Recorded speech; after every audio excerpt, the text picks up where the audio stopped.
ओम शांति। 2 मई 2025 प्रातः मुरली। ओम शांति। बाप दादा मधुबन। आज बाबा ने सुनाया, मीठे बच्चे एकांत में बैठ अपने साथ बातें करो। हम अविनाशी आत्मा हैं। बाप से सुनते ये प्रैक्टिस करो। मीठे बच्चे एकांत में बैठ अपने साथ बातें करो। हम अविनाशी आत्माएं, बाप से सुनते ये प्रैक्टिस करो। आज की मुरली से बाबा ने प्रश्न किया, जो बच्चे याद में अलबेले हैं उनके मुख से कौन से बोल निकलते हैं? उत्तर, वह कहते हम शिव बाबा के बच्चे हैं ही, याद में हैं ही, लेकिन बाबा कहते वह सब गपोड़े हैं, अलबेलापन है। इसमें तो पुरुषार्थ करना है। सवेरे उठ अपने को आत्मा समझ बैठ जाना है। रूहान करनी है। आत्मा ही बातचीत करती है। अभी तुम देही अभिमानी बनते हो। देही अभिमानी बच्चे ही याद का चाट रखेंगे, सिर्फ ज्ञान की लबार नहीं लगाएंगे।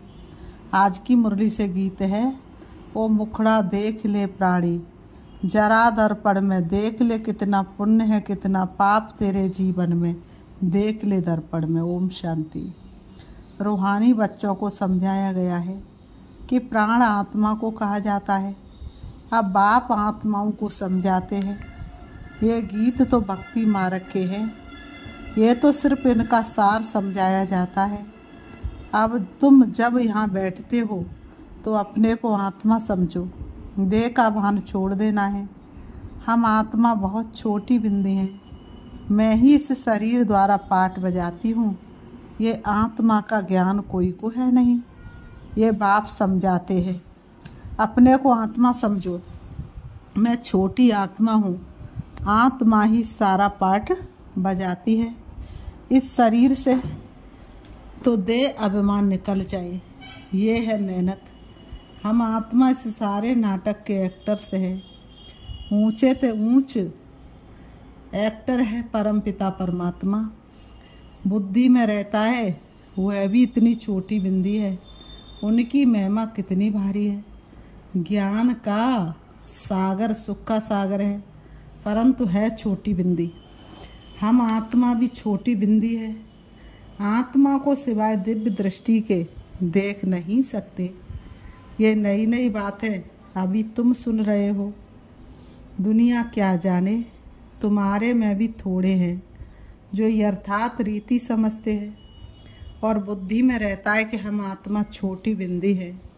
हमारा बाप इस ड्रामा में मुख्य एक्टर है। ऊंचे तो ऊंचे एक्टर बाप है, फिर फलाने फलाने आते हैं। तुम जानते बाप ज्ञान का सागर है, परंतु शरीर बिगर तो ज्ञान सुना ना सके। शरीर द्वारा ही बोल सकते हैं। अशरीरी होने से आर्गन्स अलग हो जाते हैं। भक्ति मार्ग में तो देहधारियों का ही सिमरण करते। परमपिता परमात्मा के नाम रूप देश काल को ही नहीं जानते। बस कह देते हैं परमात्मा नाम रूप से न्यारा है। बाप समझाते हैं ड्रामानुसार, तुम जो नंबर 1 सतो प्रधान थे, तुमको ही फिर सतो प्रधान बनना है। तमो प्रधान से सतो प्रधान बनने के लिए तुम्हें फिर ये अवस्था मजबूत रखनी है कि हम आत्मा हैं। आत्मा इस शरीर द्वारा बात करती है, उनमें ज्ञान है। ये ज्ञान और कोई की बुद्धि में नहीं है कि हमारी आत्मा में 84 जन्मों का पाठ अविनाशी नूदा हुआ है। ये बहुत नई नई पॉइंट्स हैं। एकांत में बैठकर अपने साथ ऐसी ऐसी बातें करनी है। हम आत्मा हूँ, बाप से सुन रहा हूँ। धारणा मुझ आत्मा में होती है। मुझ आत्मा में ही पाठ भरा हुआ है। मैं आत्मा अविनाशी हूँ। ये अंदर घोंटना चाहिए। हमको तमो प्रधान से सतो प्रधान बनना है। देह अभिमानी मनुष्यों को आत्मा का भी ज्ञान नहीं है। कितनी बड़ी बड़ी किताबें अपने पास रखते हैं। अहंकार कितना है, ये है ही तमो प्रधान दुनिया। ऊंचे तो ऊंचा आत्मा तो कोई भी है नहीं। तुम जानते हो कि अब हमें सत्तमो प्रधान से सतो प्रधान बनने का पुरुषार्थ करना है। इस बात को अंदर में घोटना है। ज्ञान सुनाने वाले तो बहुत हैं, परंतु याद है नहीं। बाबा कह रहे ज्ञान सुनाने वाले तो बहुत है परंतु याद है नहीं। अंदर में वह अंतर्मुक्ता रहनी चाहिए। हमको बाप की याद से पति से पावन बनना है, सिर्फ पंडित नहीं बनना है। इस पर एक पंडित का मिसाल भी है। माताओं को कहते राम राम कहने से पार हो जाएंगे, तो ऐसे लवाड़ी नहीं बनना है। ऐसे बहुत है। बाबा ने कहा ऐसे लवाड़ी नहीं बनना है। बाबा ने कहा ऐसे तो बहुत है, दूसरे से कहो बाबा को याद करो, बाबा को याद करो, और खुद बाप को याद ही ना करे। तो बाबा कह रहे ऐसे लवाड़ी बहुत है, तो ऐसा नहीं बनना है। समझते बहुत अच्छा है, समझाते दूसरों को बहुत अच्छा है, परंतु योग है नहीं। ज्ञान बहुत अच्छा सुनाएंगे, मुरली बहुत अच्छी चलाएंगे, लेकिन योग नहीं। सारा दिन देह अभिमान में रहते, नहीं तो बाबा को चाट भेजना चाहिए। हम इस समय उठता हूँ, इतना याद करता हूँ, बाबा को चाट भेजना चाहिए। मैं इतने बजे उठता हूँ, इतने बजे उठ करके इतना बाबा को याद करता हूँ। कुछ समाचार नहीं देते हैं, ज्ञान की बहुत लवाड़ गप मारते हैं, योग है नहीं। भले बड़ों बड़ों को ज्ञान देते हैं, परंतु योग में कच्चे हैं। बाबा कहते हैं सवेरे उठ बाप को याद करना है। बाबा आप कितने मोस्ट बिलवेड हो, कैसा ये विचित्र ड्रामा बना हुआ है। कोई भी ये राज नहीं जानते, न आत्मा को न परमात्मा को जानते हैं। इस समय मनुष्य जानवर से भी बदतर है। हम भी ऐसे थे। माया के राज्य में कितनी दुर्दशा हो जाती है। यह ज्ञान तुम कोई को भी दे सकते हो। बोलो तुम आत्मा अभी तमो प्रधान हो, तुम्हें सतो प्रधान बनना है। पहले तो अपने को आत्मा समझो। गरीबों के लिए तो और ही सहज है, उन्हें कुछ भी भूलने की मेहनत नहीं करनी पड़ती, तो गरीबों के लिए तो और ही सहज है। साहूकारों के तो बाबा कहते हैं साहूकारों के तो लफड़े बहुत हैं। साहूकारों को तो बहुत लफड़े हैं।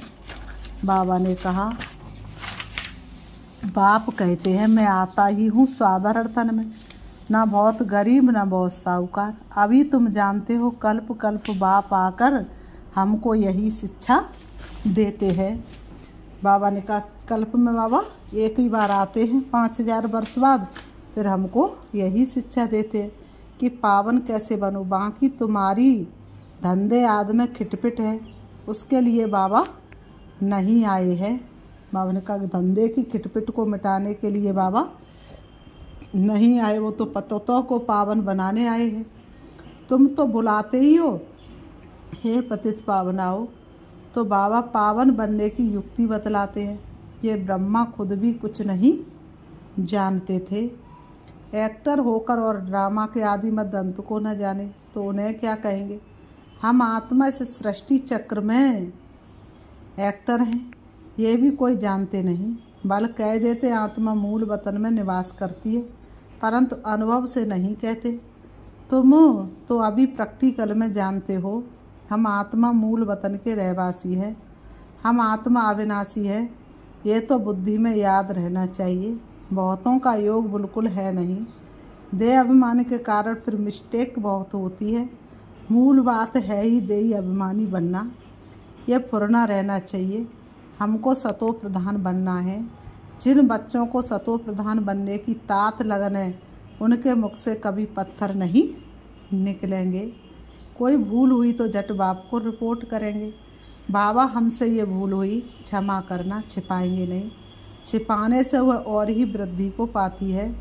बाबा को समाचार देते रहो, बाबा लिख देंगे तुम्हारा योग ठीक नहीं है। पावन बनने की ही मुख्य बात है। तुम बच्चों की बुद्धि में 84 जन्मों की कहानी है। जितना हो सके बस यही चिंता लगी रहे। सतो प्रधान बनना है, देह अभिमान को छोड़ देना है। तुम हो राज ऋषि, हठयोगी कभी राजयोग सिखला न सके। राजयोग बाप ही सिखलाते हैं, ज्ञान भी बाप ही देते हैं। बाकी इस समय है तमो प्रधान भक्ति। ज्ञान भक्ति बाप संगम पर ही आकर सुनाते हैं। बाबा कहते बाप आए हैं तो भक्ति खत्म होनी है। बाप आए हैं धरती पर तो भक्ति की सारी रस्म रिवाज खत्म होनी, भक्ति का सार सुना रहे ना, ये दुनिया भी खत्म हो जानी है। ज्ञान और योग से सतयुग की स्थापना होती है। भक्ति चीज ही अलग है। मनुष्य फिर कह देते दुख सुख यहाँ ही है। अभी तुम बच्चों पर बड़ी रेस्पॉन्सिबिलिटी है, अपना कल्याण करने की युक्ति रचते रहो। ये भी समझाया है, पावन दुनिया है शांति धाम और सुख धाम, ये है अशांति धाम दुख धाम। पहली मुख्य बात है योग की। योग नहीं है तो ज्ञान की लवार है। बाबा ने कहा योग नहीं है तो ज्ञान की लवार है। सिर्फ पंडित हुए ना, पंडित मुहापिक।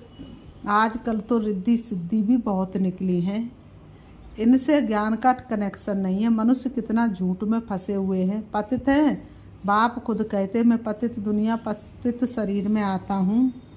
पावन तो कोई यहाँ है नहीं, पावन तो कोई यहाँ है ही नहीं। ये तो अपने को भगवान कहते नहीं, ये तो कहते मैं भी पतित हूँ। पावन होंगे तो फरिश्ता बन जाएंगे, तुम भी पवित्र फरिश्ता बन जाएंगे। तो मूल बात यही है कि हम पावन कैसे बने। याद बहुत ज़रूरी है। जो बच्चे याद में अलवेले हुए कहते हैं हम शिव बाबा के बच्चे तो हैं ही, याद में हैं ही, लेकिन बाबा कहते हुए सब गपोड़े हैं, अलवेलापन है। इसमें तो पुरुषार्थ करना है। सवेरे उठ अपने को आत्मा समझ बैठ जाना है, रूहान करनी है। आत्मा ही बातचीत करती है ना। अभी तुम देही अभिमानी बनते हो। जो कोई का कल्याण करना है तो उनकी महिमा भी की जाती है ना, वह होती है देह की महिमा। ये तो है निराकार परमपिता परमात्मा की महिमा, इसको भी तुम समझते हो। ये सीढ़ी और कोई की बुद्धि में थोड़ी ही होगी। बाबा कहते हम 84 जन्म कैसे लेते हैं, नीचे उतरते आते हैं। अब तो पाप का घड़ा भर गया है, वह साफ कैसे हो, इसलिए बापों को बुलाते हैं। तुम हो पांडव संप्रदाय, रिलीजो भी पॉलिटिकल भी हो। बाबा सब रिलीजन की बात समझाते हैं, दूसरा कोई समझा न सके। बाकी वह धर्म स्थापन करने वाले क्या करते हैं, उनके पिछाड़ी तो औरों को भी नीचे आना पड़ता है। बाकी वह कोई मोक्ष थोड़े ही देते हैं। बाप ही पिछाड़ी में आकर सबको पवित्र बनाए वापिस ले जाते हैं। इसलिए उस एक के सिवाय और कोई की महिमा है नहीं। ब्रह्मा की व तुम्हारी कोई महिमा नहीं। बाबा ना आता तो तुम भी क्या करते। अब बाप तुमको चढ़ती कला में ले जाते हैं। गाते भी ये तेरे बहाने सर्व का भला, परंतु अर्थ थोड़े ही समझते हैं। महिमा तो बहुत करते हैं। बाबा का महिमा तो बहुत करते हैं, लेकिन बिना अर्थ के, अर्थ कोई समझते नहीं। अब बाप ने समझाया है, अकाल तो आत्मा है, उनका ये तख्त है। आत्मा अविनाशी है, काल कभी खाता नहीं। आत्मा को एक शरीर छोड़ दूसरा पाठ बजाना है, बाकी लेने के लिए कोई काल आता थोड़ी है। तुमको कोई के शरीर छोड़ने का दुख नहीं होता है। शरीर छोड़कर दूसरा पाठ बजाने गया, रोने की क्या दरकार है। हम आत्मा भाई भाई है, ये भी तुम अभी जानते हो। गाते हैं आत्मा परमात्मा अलग रहे वो काल, बाप कहाँ आकर मिलते हैं ये भी नहीं जानते। अभी तुमको हर बात की समझानी मिलती है। अभी तुम बच्चों को हर बात की समझानी मिलती है। कब से सुनते ही हो आते हो, कोई किताब आदत थोड़े उठाते हैं, सिर्फ रेफर करते समझाने के लिए। बाप सच्चा तो सच्ची रचना रचते हैं, सच बताते, सच से जीत झूठ से हार। सच से क्या होती है जीत, और झूठ से हार। बाबा कहते हैं सच्चा बाप सचखंड की स्थापना करते हैं। रावण से तुमने बहुत हार खाई है, यह सब खेल बना हुआ है। अभी तुम जानते हो हमारा राज्य स्थापन हो रहा है, फिर ये सब होंगे नहीं। ये तो सब पीछे आए हैं। ये सृष्टि चक्र बुद्धि में रखना कितना सहज है। जो पुरुषार्थी बच्चे वो इसमें खुश नहीं होंगे कि हम ज्ञान तो बहुत अच्छा सुनाते हैं, साथ में योग और मैनर्स भी धारण करेंगे। तुम्हें बहुत बहुत मीठा बनना है, कोई को दुख नहीं देना है, प्यार से समझाना चाहिए। पवित्रता पर भी कितना हंगामा होता है, वह भी ड्रामा अनुसार होता है। यह बना बनाया ड्रामा है ना, ऐसे नहीं ड्रामा में होगा तो मिलेगा, नहीं मेहनत करनी है, देवताओं मिसल दैवी गुण धारण करने हैं, लून पानी नहीं बनना है। देखना चाहिए हम उल्टी चलन चलकर बाप की इज्जत तो नहीं गवाते हैं, सतगुरु का निंदक ठौर न पाए। ये तो सत बाप है, सत टीचर है। आत्मा को अब स्मृति रहती है, बाबा ज्ञान का सागर सुख का सागर है। आत्मा को अब स्मृति रहती, बाबा ज्ञान का सागर सुख का सागर है। जरूर ज्ञान देकर गया हूँ, तब तो गायन होता है ना। इनकी आत्मा में कोई ज्ञान था क्या? आत्मा क्या है, ड्रामा क्या है, कोई भी नहीं जानते। जानना तो मनुष्यों को ही है ना। रुद्र यज्ञ रचते तो आत्माओं की पूजा करते हैं, उनकी पूजा अच्छी व दैवी शरीरों की पूजा अच्छी। यह शरीर तो 5 तत्वों का है, इसलिए एक शिव बाबा की पूजा ही अव्यभिचारी पूजा है। अभी उस एक से ही सुनना है, इसलिए कहा जाता है हियर नो इविल, गिलानी की कोई बात ना सुनो, मुझे एक से ही सुनो। यह है अव्यभिचारी ज्ञान। मुख्य बात है जब देह अभिमान टूटेगा तब ही तुम शीतल बनेंगे। बाप की याद में रहेंगे तो मुख से भी उल्टा सुल्टा बोल नहीं बोलेंगे, कुदृष्टि नहीं जाएगी, देखते हुए जैसे देखेंगे नहीं। हमारा ज्ञान का तीसरा नेत्र खुला हुआ है, बाप ने आकर त्रिनेत्री त्रिकालदर्शी बनाया है। अब तुमको तीनों लोकों का ज्ञान है। बाबा ने कहा तुमको तीनों कालों का और तीनों लोकों का ज्ञान है। फिर बाबा कहते अच्छा मीठे मीठे सिकी लते बच्चों प्रति माता पिता बाप दादा का याद प्यार और गुड मॉर्निंग। रूहानी बाप की रूहानी बच्चों को नमस्ते। हम रूहानी बच्चों की रूहानी बाप दादा को याद प्यार और नमस्ते नमस्ते नमस्ते। धारणा के लिए मुख्य सार नंबर 1, ज्ञान सुनाने के साथ साथ योग में भी रहना है, अच्छे मैनर्स धारण करने हैं, बहुत मीठा बनना है। बाबा कहते कैसा बनना है? बहुत मीठा बनना है। मुख से कभी पत्थर नहीं निकालने हैं, मुख से कभी भी पत्थर नहीं निकालने हैं। नंबर 2, अंतर्मुखी बने एकांत में बैठ अपने आप से रूहान करनी है, पावन बनने की युक्तियां निकालनी है। सवेरे सवेरे उठकर बाप को बड़े प्यार से याद करना है, सवेरे सवेरे उठकर बाप को बड़े प्यार से याद करना है। आज की मुरली से बाबा ने वरदान दिया है, वायरलेस सेट द्वारा विनाश काल में अंतिम डायरेक्शन को कैच करने वाले वायरलेस सेट द्वारा विनाश काल में अंतिम डायरेक्शन को कैच करने वाले वायरलेस बव। स्पष्टीकरण, विनाश के समय अंतिम डायरेक्शंस को कैच करने के लिए बायसलेस बुद्धि चाहिए। जैसे वे लोग वायरलेस सेट द्वारा एक दूसरे तक आवाज़ पहुंचाते हैं, यहाँ है बायसलेस की वायरलेस। इस वायरलेस द्वारा आपको आवाज़ आएगा कि इस सेफ स्थान पर पहुंच जाओ। जो बच्चे बाप की याद में रहने वाले वायरलेस है, जिन्हें अशरीरी बनने का अभ्यास है, वे विनाश में विनाश नहीं होंगे। बाबा ने कहा वे विनाश में विनाश नहीं होंगे, लेकिन स्वेच्छा से शरीर छोड़ेंगे। आज की मुरली से स्लोगन है, योग को किनारे कर कर्म में बिजी हो जाना यही अलबेलापन है। योग को किनारे कर कर्म में बिजी हो जाना यही अलबेलापन है।